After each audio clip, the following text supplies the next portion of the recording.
Hello everyone, welcome to Spark Study. In the last video we will study about the stability analysis of second order system with respect to the location of zeta or the value of zeta.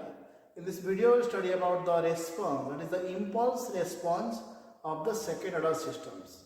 You can see, you can ask me, in previous classes, previous video you have told, so we do not bother about the impulse because it actually die out when time tends to more than 0.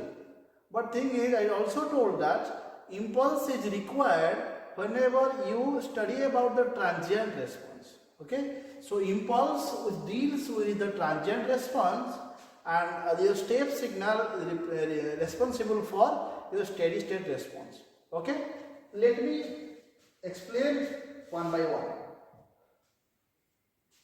So we have the transfer function, that is C of S divided by R of S, which is nothing but omega n square divided by S square plus 2 zeta omega n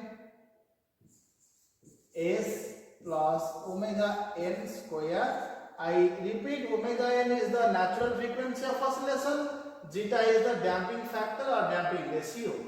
And I told you, as we study about the impulse response, my R of S is equal to 1.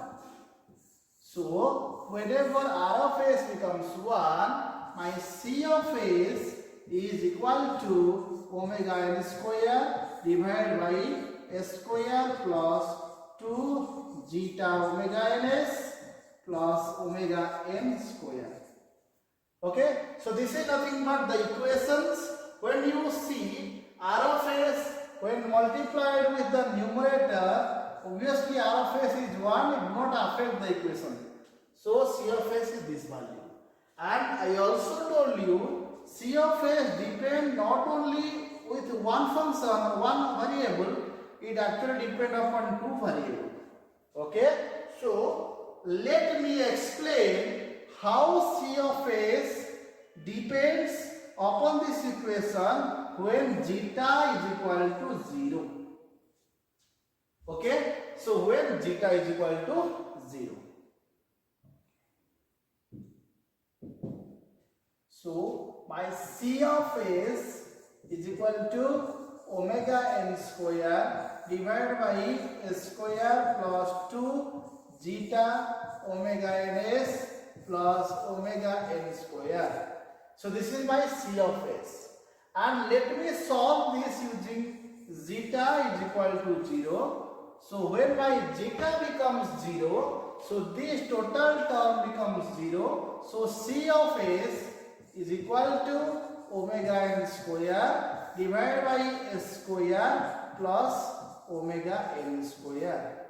The poles of CS is equal to S square plus omega n square. If you equate to 0, you will get 2 poles because the maximum power of S is 2. So what we get, S1 and S2 is equal to plus minus j omega.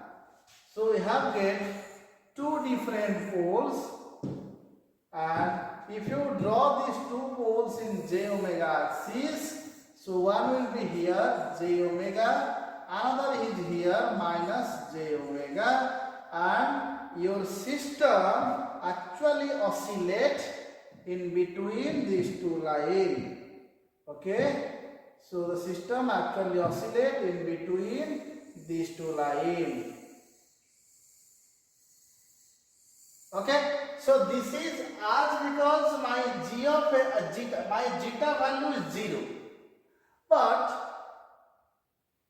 with respect to same zeta value, I have studied the impulse response. Okay, that means if my input is impulse, okay, if my input is impulse and also zeta is equal to 0, then my system oscillates. But what happens if I change my input but zeta remains 0? Okay, remember this thing. zeta makes 0 system to oscillate, but input makes where the system oscillate. Here input is impulse means here and system actually oscillate. But zeta is 0 so that system oscillate. Let me explain with little bit more thing. If my input is step but zeta is also equal to 0. Okay, so if this is my system, as input is step, where will the step lie? The step will lie somewhere here. Okay, but what my system actually do? My system actually oscillates. Why it will oscillate? As my zeta is equal to 0, but it oscillates around the step. That means it oscillates over here. Okay, this oscillation follow the input. Okay, previously in step signal what happened? Step starts here, go to infinite, again come back to here. Then this is the input. I mean no input, 0 input. If my input is 0, then the system oscillates around 0. Here I gave input as a step, so the oscillation or the response oscillates around the step. Okay. Similarly, if I go for a system which actually my input is RAM and zeta is equal to 0 also. In this case, what will happen? Can anyone guess? So let me draw S plane. This is my S plane. Let me make it a little bit wide. This is my S plane. And what is my input? My input is nothing but a ramp signal which is somewhat look like this. This is my ramp signal input, and system is zeta is 0 means it actually oscillates. And I told you if my system oscillate, it should oscillate around the input. So the system response would be look like this. Clear? You get some idea? The system response will oscillate around the input. Clear? Similarly, if your input is parabola, क्या बोला? Parabola. If my input is parabola and zeta is equal to 0, so can you guess again? My system, obviously input is a parabolic input. Okay, my input is a parabolic input which will be somewhat look like this, and as I told you, the oscillation due to zeta is equal to 0. It oscillates around the input which will be like this. Clear? So this is very important thing. So this actually not in your syllabus. Okay, but you should learn. So once you visualize the things, okay, once you visualize the thing, how this is happening, how the response looks like when my transfer function is like this, and all those things, then you will easily understand the control systems. Okay, so I plan to simulate this thing in MATLAB and also show you how does the system work. See, if I measure systems and show in the board, you say that it may be wrong or something. But if I simulate this thing in practical field, then you can get the idea. No, the mathematical function is actually responding with the MATLAB also. Okay, so this is all about the impulse response when zeta is 0. So there is another impulse response when zeta is in between 0 and 1 or zeta is more than 1. That we will study one by one. Here we change the zeta in between 0 and 1 and remain my input as impulse input. Okay, I not change the input. I just keep my input as impulse input because second order system deals with a transient response. So we will just give the input as impulse input. Whenever you study the steady state response, then we will go for step input. So now we will just consider the impulse input and change value of zeta in between 0 and 1. So what we do like this, what I will get, I know what is my second order transfer function. It is nothing but the transfer function is nothing but omega n square divided by s square plus 2 zeta omega n s plus omega n square. Whenever we find the poles, obviously we have two poles because power is 2 and equal to, so to how to find the poles, when we equate this denominator to 0, so s square plus 2 zeta omega n s plus omega n square equal to 0. Here zeta value in between 0 and 1. Okay, so just what is the value of 0 and 1? It will be starting from 0.000001 up to 0.99999. So zeta is in fractional quantity. Okay, zeta is a fractional quantity.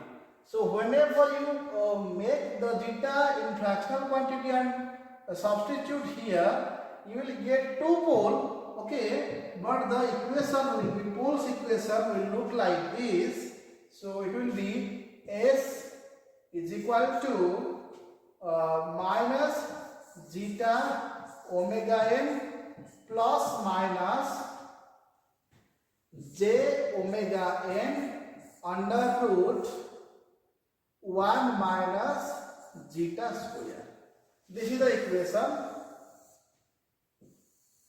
Okay, so here it is a pure complex quantity. It consists of one real term which is negative of zeta omega n and one imaginary term which is plus minus j omega n under root 1 minus zeta square. So I have these two terms. So here you can see I will get as, see, j is a frequency, j omega n is frequency. So this term will depend upon the frequency of oscillation and this is a constant. So this is actually the time period. What is it called? It is called the time constant. You can get time constant from here. So what is time constant? Time constant is minus of or negative of real part, 1 by real part of poles, or you can say it's dominant pole. What is dominant? The poles near to the origin, that is dominant pole. Okay, so it is 1 by real part of negative pole, real part of the dominant pole and the negative of that. That is called time constant or tau. Okay, and what is frequency of oscillation? Omega n is equal to omega d. Here omega d comes. Omega d. Why omega d comes? I will explain. Omega d is equal to omega n under root 1 minus zeta square. Okay? Clear? I told you this is my frequency term. Zeta is the imaginary quantity. So all the things will be the frequency. And you can see the poles are actually lying negative to the real axis. I mean the real value are negative. So if you plot in this graph, the graph will be somewhat look like this. So here your real part is negative, so will be some over here, and we have complex conjugate. So the poles actually lies over here. Okay, this is minus what? Zeta omega n. Zeta omega n, and this is what your omega n under root 1 minus zeta square. This is also minus omega n under root 1 minus zeta square. Here I told you one important thing, that whenever your frequency of oscillation starts from here, it will be natural frequency of oscillation, omega n. But whenever your system of oscillation starts from here, it actually die out after some time. So this frequency is not natural frequency, it is damped frequency. So we will found omega d is equal to omega n under root 1 minus zeta square. This is very important question. Okay. So this small equation, you will not find this equation. So you definitely find this equation in the question paper. That means question paper will not be printed if this kind of equation is not available or not used in your exams. So definitely remember these things. Yeah.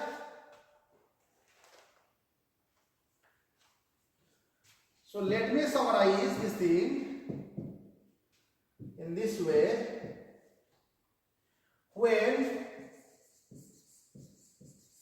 zeta lies between 0 and 1, when zeta lies between 0 and 1, the poles are in left hand of plane, left hand of the S plane, which are complex conjugate. Obviously, we have seen this thing in the graph, which are complex conjugate. Furthermore, the system response will be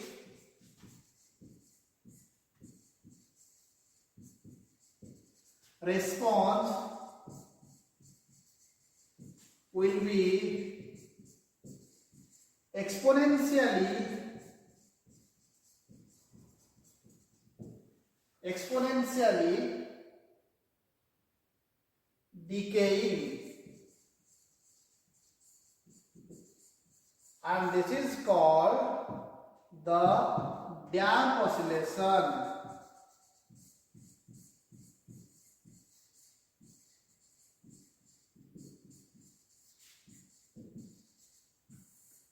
Remember this thing. Exponentially decaying. So this system, the oscillation is called damped oscillation, and the system is called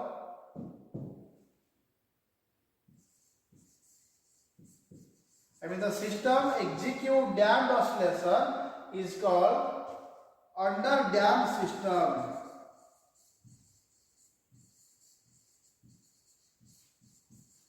Under damped system. These are important. You'll get short questions. Okay. How it's called exponentially decaying, but it is actually not exponentially decaying. I have shown you. I have shown you like this, na? I have shown you like this. Huh? This is not exponentially decaying. But if you connect this thing in this way, you can see this is actually exponential decay.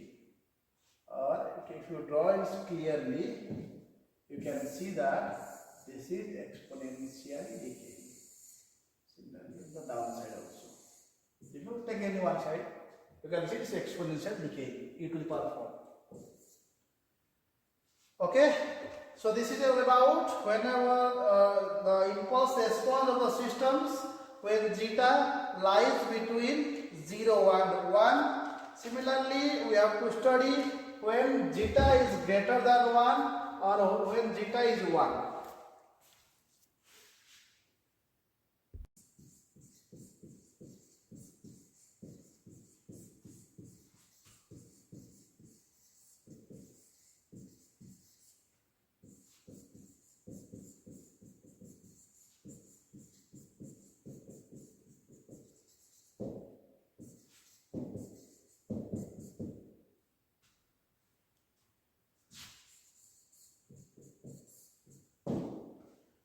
Okay, we have studied different combination of zeta. We have studied zeta less than 0, and here we also have studied zeta in between 0 and 1.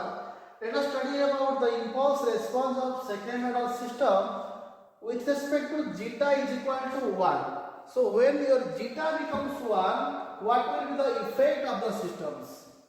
Okay, so as we know that your transfer function is equal to omega n square divided by s square plus 2 zeta omega n s plus omega n square. I repeat this equation again and again so that whenever you see and whenever you listen my voice, this will be not forgettable. Okay, so it is by heart in your system, in your brain. Okay, so whenever zeta is equal to 1, what value this one? So s square plus 2 omega n s plus omega n square. When you equate to 0, we will get two different poles, and you can see this is very familiar equation, that is s square plus 2ab plus b square, which is nothing but a plus b the whole square. Here a is s, b is omega n. So I will get s plus omega n the square is equal to 0. So I will reach with two different functions which will be either s plus omega n is equal to 0 or s plus omega n equal to 0. Same thing, same value for two different. So we get two different value of s. What is that? S1 is equal to S2 is equal to minus omega n. So the pole is negative. If the pole is negative, then obviously the poles will lie in the negative half of the S plane. So this is one pole which is minus omega n. Again, this is another pole which is also minus omega n. Two different poles, two equal poles over the real axis in the negative side. This actually makes the system critically damped. Okay. So the poles s is equal to minus omega n. So what is your tau? Tau is called time constant, and time constant is nothing but negative of the 1 by minus omega n is equal to 1 by omega n. This is the tau or time constant. Similarly, what is omega n or omega d? Okay, so as my poles are in real poles, the negative half the S plane, there should not be any oscillation. If there is no oscillation, my omega d is equal to 0. I should not get any oscillation as because imaginary part is 0. So in this kind of system, the system response is actually critically damped.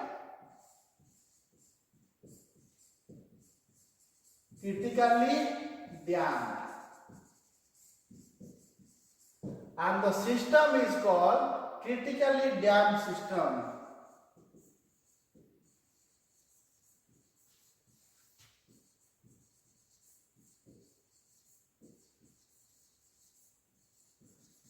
What is critical damped system? The system responds as quick as possible. That is called critically damped. So let's say this is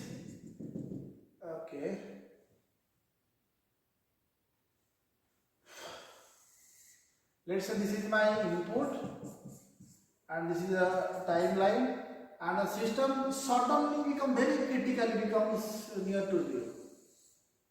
Okay, this is called critically damped systems. So the systems becomes critically damped or very fast response system. This is very fast response systems. The critically damped system is fast response system, and this comes when zeta is equal to 1. Okay. Similarly, what will happen when your zeta is greater than 1? If you solve this, if you equate the denominator to 0 and find the poles, so you will find out what is that? S is equal to minus zeta omega n plus minus omega n underscore under root zeta square minus 1. देखने वाली बात यहाँ पे क्या है? So we have two different terms, minus zeta omega n plus omega n under root zeta square minus 1 and minus this one. We have two poles, fine, but the poles are real poles. Okay, the poles are real poles because there is no imaginary part. So can you tell me? Let me repeat this line again so that it will be very easy to understand. S1 is minus zeta omega n plus omega n under root zeta square minus 1, and S2 is minus zeta omega n minus omega n under root zeta square minus 1. So we have two roots or two poles. So which one is the dominant pole? If you find it out, so negative plus positive is less negative. Negative plus negative is more negative. So the pole near to the origin is the dominant pole. So negative plus this one is the dominant pole. And this actually affects the systems. And why I should get for dominant pole? Dominant pole concept comes whenever you think about time constant tau, think about minus of 1 by dominant pole real part. Real part of dominant pole. And here the time constant will be minus of 1 by zeta omega n is minus zeta omega n minus omega n underscore zeta square minus 1. Okay, if you multiply this omega n, negative term, what you get? Time constant is equal to 1 by zeta omega n minus omega n underscore zeta square minus 1. Zeta will be somewhat look like this, zeta square minus 1. This is the time constant. And what about omega d? It is 0 because left side poles have no oscillation. So this will be 0, and this kind of systems is called overdamped.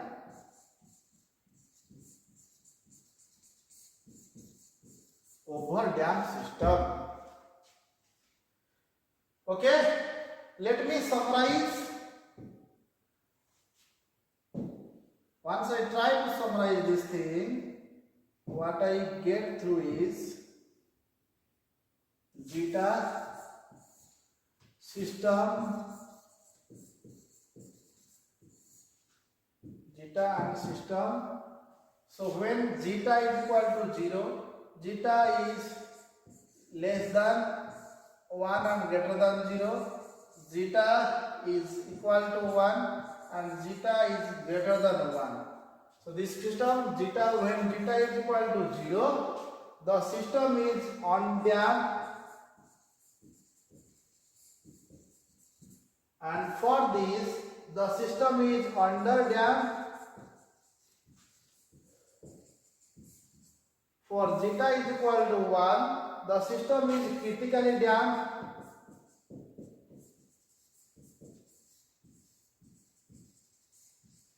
For zeta is equal to zeta is greater than 1, it is overdamped. Okay, so we have studied these things. How do we represent this thing in the S-plane? That I can also show you, so that you will get a good idea of responding. So let's say I have a S-plane over here. Okay, so when your zeta is 0,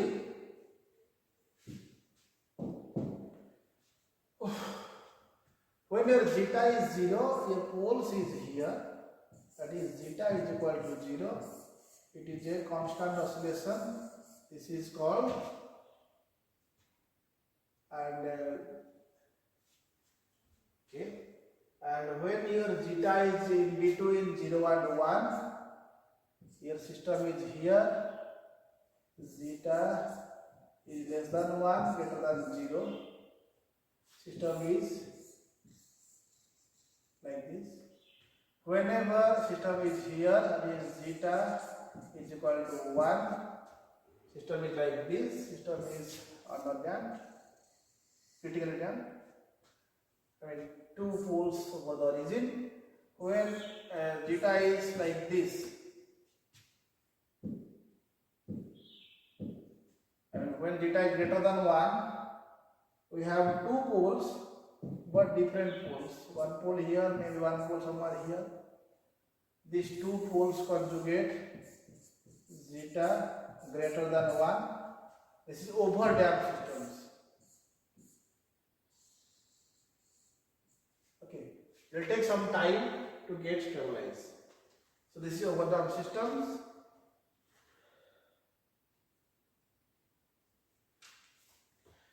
So I have taught you all those things, all the combination of zeta for impulse response of second order systems, and I summarize this thing. So this is all about second order systems. Thank you very much. Please revisit the video, because it is very difficult to learn. It is easy to understand. So it's like calculus. आज नहीं पढ़ा तो calculus, ठीक है. बार बार अगर नहीं देखोगे तो भूल जाओगे. तो इसलिए I request you to revisit the video again and again to understand. This is very important. 50% of your control systems questions in your semester exams or competitive exams comes from these second order systems. Remember this thing. Okay, so we'll also study about all those things of we'll study about this system only, taking consideration, and all the details of this system we'll study in the next video. So if you actually really enjoyed the video, understand, please don't forget to like, share and comment, so that it will be helpful for growing of my channel. You do not see any ad in my channel. That means the channel is not for money making. So kindly share so that I can get good response. Okay, thank you so much.